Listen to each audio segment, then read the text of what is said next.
नमस्कार दोस्तों, मैं हूं सुरेश वाधवा।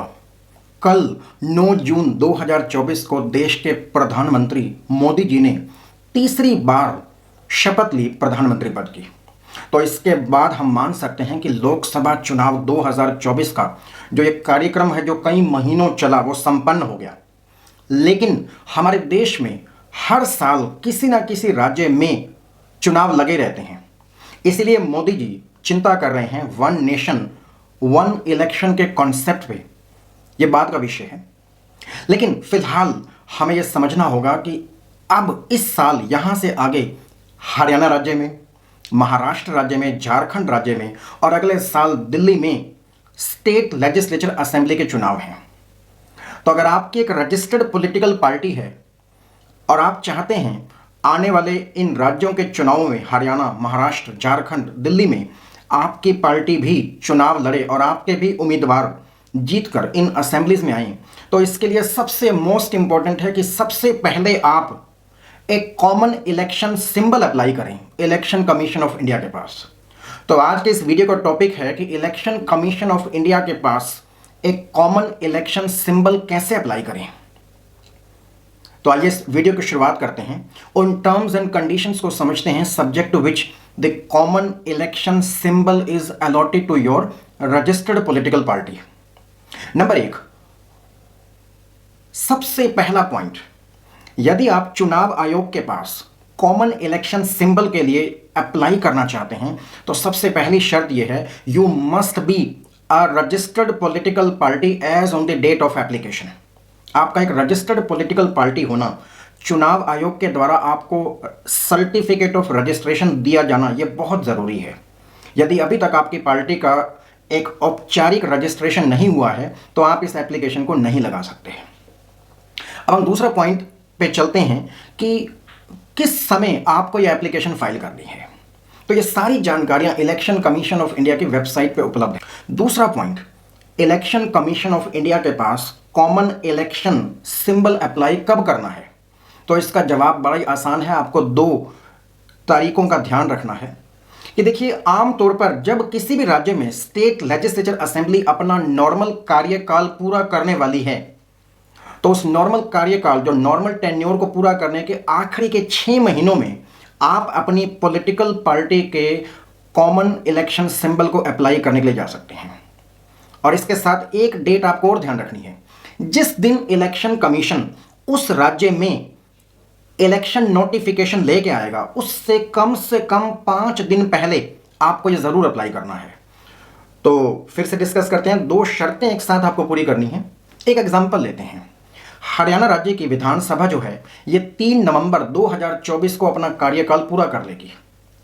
महाराष्ट्र राज्य की विधानसभा 26 नवंबर 2024 को अपना कार्यकाल पूरा कर लेगी। नॉर्मल टेन्योर है, यहां असेंबली डिसॉल्व नहीं हो रही है। यह जानकारी आज ही आपके पास इलेक्शन कमीशन ऑफ इंडिया की वेबसाइट पे है। दिल्ली असेंबली अगले साल 23 फरवरी 2025 को अपना नॉर्मल कार्यकाल पूरा कर लेगी। तो यदि आप दिल्ली राज्य में चुनाव लड़ना चाहते हैं तो आप 24 अगस्त 2024 के बाद कभी भी दिल्ली राज्य में चुनाव लड़ने के लिए चुनाव आयोग के पास कॉमन इलेक्शन सिंबल अप्लाई करने के लिए जा सकते हैं। हरियाणा राज्य में अब आपके पास 6 महीने से भी कम समय बचा है स्टेट लेजिस्लेचर असेंबली को अपना नॉर्मल टेन्योर पूरा करने में। तो आज अभी आप हरियाणा राज्य के लिए, यदि आपकी पॉलिटिकल पार्टी, आपकी रजिस्टर्ड पॉलिटिकल पार्टी यदि हरियाणा राज्य में अपने उम्मीदवार उतारना चाहती है तो आप आज ही, क्योंकि हरियाणा की विधानसभा 3 नवंबर 2024 को अपना कार्यकाल पूरा कर लेगी, 6 महीने से कम का समय बचा आपके पास, 6 महीने से कम का समय बचा आपके पास, तो आप आज ही इलेक्शन कमीशन को अप्लाई कर सकते हैं कि हमें एक कॉमन इलेक्शन सिंबल दिया जाए। और क्या कंडीशन है? कंडीशन है कि आप एक प्रेस्क्राइब्ड एप्लीकेशन फॉर्म पर यह अप्लाई करेंगे, अपनी पार्टी का ब्यौरा देंगे, साथ में कुछ एफिडेविट्स, कुछ अंडरटेकिंग्स भी लगाएंगे जिसकी हम चर्चा करेंगे। इस पॉइंट, ये जो कॉमन इलेक्शन सिंबल है ये आपके लिए एक फैसिलिटी है फॉर ईज ऑफ आइडेंटिफिकेशन। राष्ट्रीय पार्टियों के लिए, स्टेट पार्टियों के लिए कॉमन इलेक्शन सिंबल तो रिजर्व हो चुका है। चैलेंज है आप जैसी नई रजिस्टर्ड पॉलिटिकल पार्टीज के लिए, जो अभी न तो नेशनल पार्टीज हैं न स्टेट पार्टीज हैं। तो ये कॉमन इलेक्शन सिंबल जो है ये चुनाव आयोग के द्वारा आपको दी गई एक फैसिलिटी है for the ease of identification. तो ये फैसिलिटी आपको हर बार as a matter of right नहीं दी जाएगी। यदि आपकी पॉलिटिकल पार्टी ने पिछली बार हुए चुनावों में कम से कम 1% वोट हासिल नहीं किए थे तो आपको कॉमन इलेक्शन सिंबल आपके नाम पे रिजर्व नहीं रखा जाएगा। ऐसा हो सकता है पिछली बार आपको चुनाव चिन्ह मोबाइल दिया गया था, इस बार आपको कंप्यूटर दिया जा सकता है।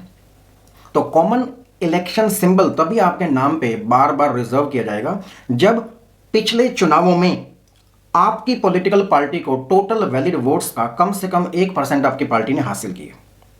अगली कंडीशन क्या है? कंडीशन है कि the party must be regular in conducting its own internal organisational elections. आपकी पार्टी में जो अपने अंदरूनी संगठनात्मक चुनाव होने हैं वो समय समय पे आपने करवा लिए हैं, उसकी detail election commission of India को आपने दे दी है। Latest office bearer election commission of India के साथ आपके अपडेटेड है।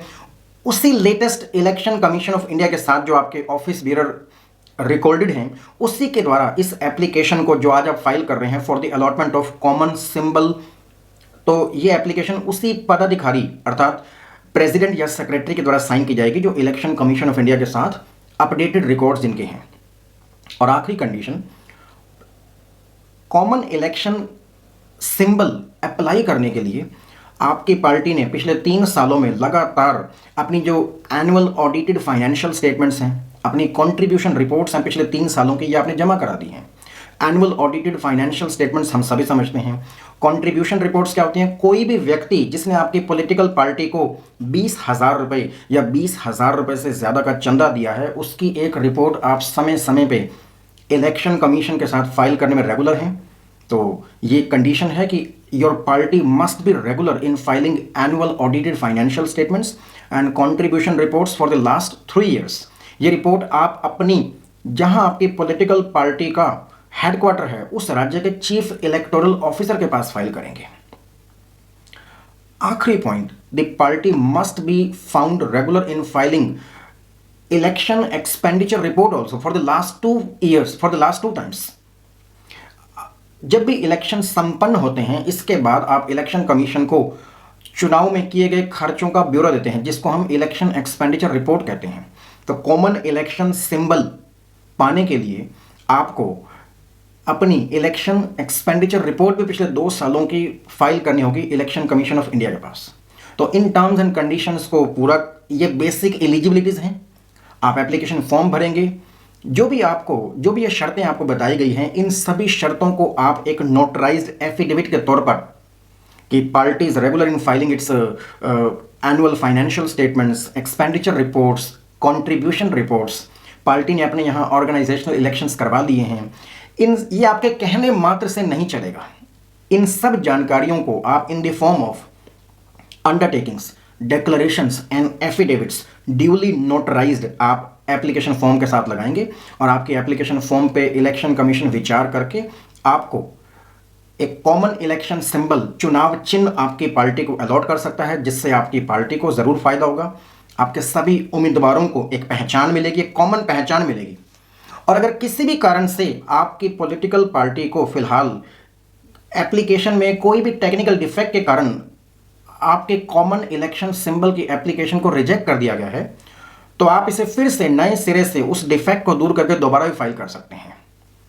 तो आने वाले राज्यों में आने वाले चुनावों के लिए आपकी पॉलिटिकल पार्टी को बहुत बहुत शुभकामनाएं। और इसके अलावा कॉमन इलेक्शन सिंबल पर आपके कुछ सवाल हों तो मुझे ज़रूर लिखें इन दिए गए नंबर्स पर और मुझे आपको जवाब देने में, आपके लिए कुछ जवाब ढूंढ कर लाने में बहुत खुशी होगी। Thank you so much. Thank you.